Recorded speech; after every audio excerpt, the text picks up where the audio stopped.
4 erreurs à éviter dans l'achat de ton immeuble de rapport. 4 erreurs qu'il ne faut surtout pas faire lorsque tu veux acheter un immeuble de rapport. Si le sujet t'intéresse parce que tu as peut-être un projet d'investissement immobilier dans les immeubles de rapport en cette année 2024, je t'invite à regarder cette vidéo jusqu'à la fin.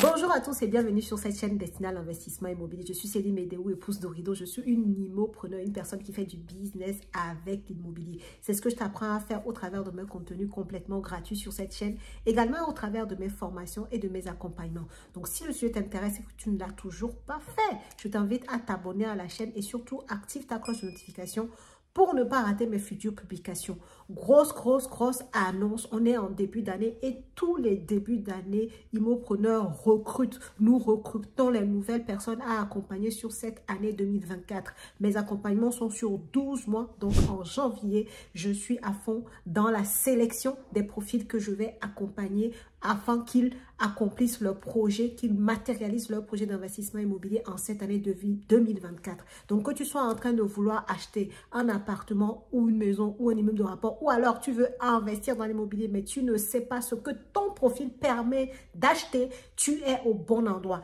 Commence à faire une action qui va enclencher toute la suite. Réserve un appel avec une personne de mon équipe ou moi-même en cliquant sur le lien en description de cette vidéo. Grosse annonce, ne rate pas ce train, ne loupe pas le coche. Tu as un projet d'investissement immobilier en 2024, tu te poses beaucoup de questions, tu as besoin d'être suivi, d'être guidé, d'être pris en main pour pouvoir concrétiser ton projet. Alors, je t'invite tout de suite à aller réserver un appel avec nous pour pouvoir échanger sur ton projet. Dans cette vidéo aujourd'hui, je vais aborder avec toi des points très importants lorsqu'il s'agit d'investissement immobilier, notamment d'investissement dans les immeubles de rapport. Tu le sais, si tu me suis depuis un moment, tu sais que je suis une fan d'immeubles de rapport puisque moi-même, à part la construction que j'ai fait une construction de maison individuelle. À part ça, je n'ai fait que l'achat d'immeubles de rapport. D'ailleurs, c'est ce qui m'a permis d'arriver à un patrimoine immobilier assez conséquent très rapidement. Au lieu de passer 25 fois devant le notaire, moi, je suis passée 4 fois devant le notaire pour acheter 25 biens immobiliers parce que ces biens étaient donc dans des immeubles de rapport. Donc, ce sont des bâtiments avec plusieurs appartements en leur sein destinés à rapporter de l'argent. Donc, clairement, c'est pas moi qui vais te dire l'immeuble de rapport, c'est pas bien. Non, aujourd'hui, surtout lorsqu'on a des taux d'intérêt hyper élevés, il est clair que investir dans les immeubles de rapport est une très bonne opportunité, est une très bonne stratégie pour pouvoir espérer avoir du cash flow derrière parce que les taux d'intérêt sont assez élevés par rapport à il y a 2-3 ans en arrière. Donc, clairement, c'est une très bonne chose, très bonne stratégie de penser aux immeubles de rapport. Mais il ne faut pas le faire n'importe comment. Pourquoi? Je pense que ça mériterait une vidéo de parler des conséquences lorsqu'on choisit mal un immeuble de rapport. Parce qu'il y en a en fait. Surtout sur ton porte-monnaie, sur le budget que tu as prévu pour le projet. Si tu te loupes dans le choix de ton immeuble de rapport, clairement, tu peux même à la limite te couper l'herbe toi seul sous le pied pour tes prochains investissements. Donc, autant te dire qu'il est capital de faire un bon choix lorsqu'il s'agit d'acheter ton immeuble de rapport. Donc, c'est pour ça que dans cette vidéo, je vais te donner les 4 erreurs pour moi à éviter lorsque tu t'intéresses aux immeubles de rapport comme investissement immobilier locatif. La toute première erreur qu'il faudra que tu évites, ça va être dans la structure de l'immeuble de rapport que tu visites. Évite de bâcler la visite de la structure de l'immeuble de rapport. Bâcler la visite de la structure de l'immeuble de rapport, ça c'est une erreur qui peut te coûter extrêmement cher. Je vais détailler cette partie-là. Quand je parle de structure de l'immeuble, il va y avoir la façade de l'immeuble, il va y avoir les combles de l'immeuble et il va y avoir le sous-sol de l'immeuble. Il y a des immeubles qui ont des caves et oubliez de visiter une cave. Oubliez de visiter la cave d'un immeuble de rapport qui en a. Ça peut te causer du tort comme tu n'en as même pas idée. Ceux qui me suivent sur Instagram, enfin le canal Instagram ou le canal Telegram par exemple, j'ai dû vous mettre des vidéos par exemple de certaines visites que j'ai faites d'immeubles où en allant visiter la cave, on se rend compte que le plancher du rez-de-chaussée, donc on voit dans la cave, bah, est rouillé, est fissuré, limite ce plancher-là est en train de s'effondrer. Or, le plancher du rez-de-chaussée d'un immeuble, c'est ce qui tient le reste du bâtiment. Tu comprends ce que je veux dire? Donc, un immeuble qui a une cave, par exemple, c'est pas en gros le vendeur qui te dit, par exemple, ah, j'ai pas les clés, ah, machin. Non, en fait, il y a une cave, on va visiter. Si à la première visite, on n'a pas la clé, bah, on fera une deuxième visite avant de signer sans promesse de vente. En tout cas, on regarde la cave. Par exemple, dans le fait de ne pas bâcler, pardon, il y a la cave.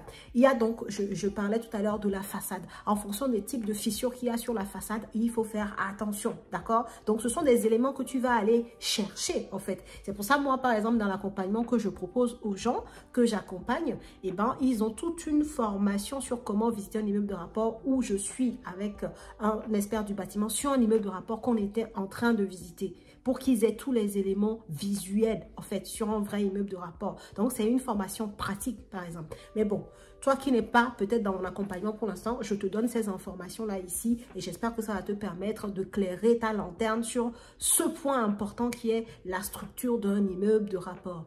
Donc, la façade, c'est très important. Les combles, très, très important.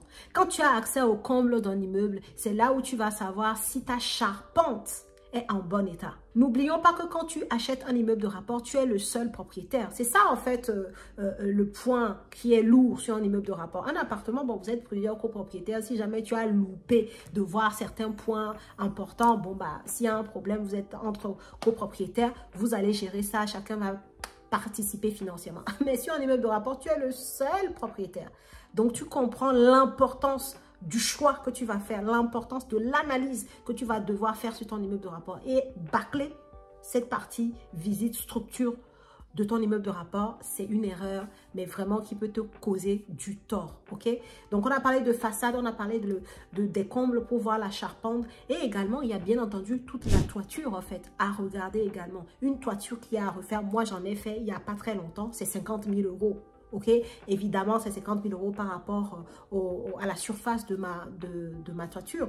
Mais très souvent, ce sont des gros montants à sortir. Donc, tu comprends qu'il est important que tu aies une idée précise de est-ce que ta toiture est à refaire ou pas.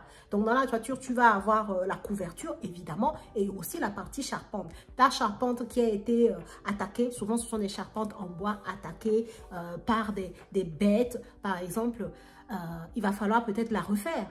Et quand tu intègres la charpente à une couverture, que tu dois tout refaire, ça coûte de l'argent. Donc, il vaut mieux que tu saches ce que tu achètes. C'est tout, en fait. Tu peux avoir fait cette visite-là et, évidemment, voir exactement l'étendue des travaux à faire et être conscient de ce que tu es en train d'acheter. C'est le plus important. Parce que si tu es conscient de ce que tu achètes, tu vas pouvoir négocier un budget travaux et avoir un budget travaux vis-à-vis de la banque pour pouvoir réaliser tout ça et aussi t'appuyer sur ces éléments-là dans la négociation de ton bien. Donc, évite de bâcler la visite de la structure de ton immeuble de rapport. Deuxième erreur à éviter, ça va être sur les travaux de ton immeuble de rapport. Donc, tu vois que c'est dans la même lignée que ce que je viens de te dire sur la structure. Sur les travaux, ça va être beaucoup sur l'intérieur. Si tu ne sais pas faire l'estimation de tes travaux, n'hésite pas à faire appel à un artisan, ok? Donc, ça... Pareil, hein, il y a une méthodologie pour ne pas perdre du temps, d'accord? Parce que l'idée, c'est que quand tu es sur un bon coup, de ne pas perdre trop de temps et finalement que le bien te passe sous le nez, en fait. Dans mon accompagnement, il y a une structure, il y a une méthodologie pour même les personnes qui ne savent pas estimer le montant de travaux, aller voir à grosse maille combien ça peut coûter. Voilà, ce sont des choses qui s'apprennent. Mais soit, si tu n'as pas du tout la possibilité d'apprendre ou tu n'es pas dans une formation, par exemple, où on te l'apprend, bah, au moins fais appel à un artisan qui va te donner l'estimation au plus juste, d'accord? Un devis, une estimation globale des travaux, c'est très important. Sinon, tu vas devoir mettre la main à la poche, en fait. Et des fois, ça peut être très salé. Donc, attention à l'estimation des travaux de ton immeuble de rapport. Encore une fois, c'est toi qui seras propriétaire de tout. Donc, si tu estimes mal le montant des travaux, bah, tu vas mal négocier le prix de ton bien puisque tu ne vas pas prendre en compte la globalité, l'étendue des travaux. Et en plus, tu n'auras pas d'enveloppe par rapport à ton financement pour pouvoir financer ces travaux-là. Ça veut dire que, comme je disais tout à l'heure, tu serais peut-être contraint de mettre la main à la poche. Et ce n'est pas ce que nous, on veut en tant qu'immopreneur. Donc, deuxième erreur à éviter. respecté, mal estimé le montant des travaux. Troisième erreur, et pas des moindres, la team. Négliger la fiscalité lorsque tu t'intéresses à l'achat d'un immeuble de rapport. Ce qui est génial sur un immeuble de rapport, clairement, c'est que tu vas tout de suite gagner beaucoup d'argent. Sur un immeuble de rapport, tu vas très vite, en location classique à l'année, atteindre les 3 000 à 4 000 euros. Moi, j'ai un immeuble, par exemple, qui me ramène 4 300 euros par mois en termes de loyer. Imagine seulement si j'avais fait l'erreur de bâcler la partie fiscalité. Comment ça allait me casser? Comment ça allait me casser? Lors de notre conférence de dimanche dernier, le 28 janvier, on a une personne, d'ailleurs Marlène, qui investit depuis 20 ans et qui nous racontait justement cette anecdote à ses débuts. Elle a fait l'erreur de ne pas s'intéresser à la fiscalité et elle s'en est rendue compte quand elle a reçu son avis d'imposition où on lui demandait un montant d'impôt important à ce qu'elle avait gagné en termes de cash flow. Parce que oui, quand les impôts s'intéressent à toi, ils ne vont pas se dire oui, madame paye 500 euros de mensualité de crédit par mois, donc on ne va pas calculer son impôt là-dessus. Non, ils calculent ton imposition sur les loyers qui rentrent, moins les charges, point barre en fait. Donc que tu paies les mensualités de crédit, ce n'est pas leur problème. Donc tu comprends, la fiscalité est essentielle. Donc ne néglige pas ta fiscalité en fonction de ton profil, en fonction du type de projet sur lequel tu es. Ne néglige pas la fiscalité. Moi, dans l'accompagnement que je propose, par exemple, on a un expert fiscal qui te prend en appel individuel en début d'accompagnement et lorsque tu auras trouvé aussi ton bien immobilier, il te reprend et si tu as besoin, par exemple, parce qu'on a vu que par rapport à ton profil, il vaut mieux que tu investisses au travers d'une SASU immobilière, au travers d'une SCI, il fait le parcours de création de société avec toi. Est-ce que tu vois la puissance de la chose? Bref, donc en tout cas, ne néglige pas ce côté fiscalité, sinon tu vas pas croire.